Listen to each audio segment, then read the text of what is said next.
Programang ito na hindi komersyal ay pag-aari at pinamamahalaan ng Far East Broadcasting Company Philippines.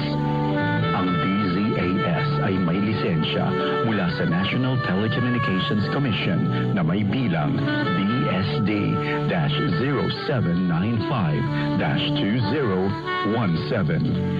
Nagsasahimpapawid ang DZAS araw-araw sa lakas na 50 kilowatts sa 702 kHz sa AM band mula alas 4:35 ng umaga hanggang alas 12 ng hating gabi. Ang mga studio nito ay nasa One Corporate Center, 46th floor, Doña Julia Vargas Avenue, corner Meralco Avenue, Ortigas Center, Pasig City. At ang transmitter naman ay nasa Bukawi, Bulacan.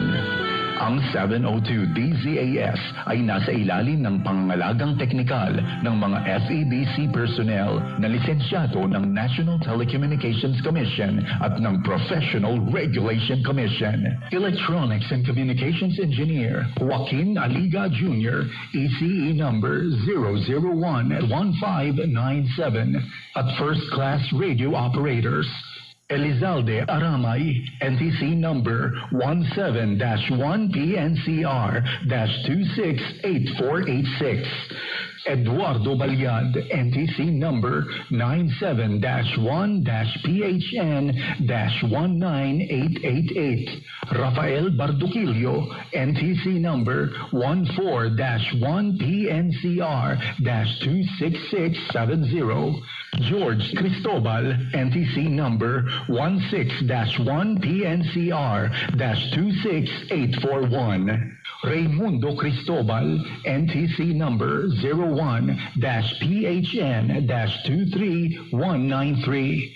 Christopher D. Molina, NTC number 22-1PHN-27143 at JVC Tabwa, NTC number 15-1PNCR-26813. Maraming salamat sa pakikinig. Ito ang 702 DZAS, ang gabay ng sambayanan.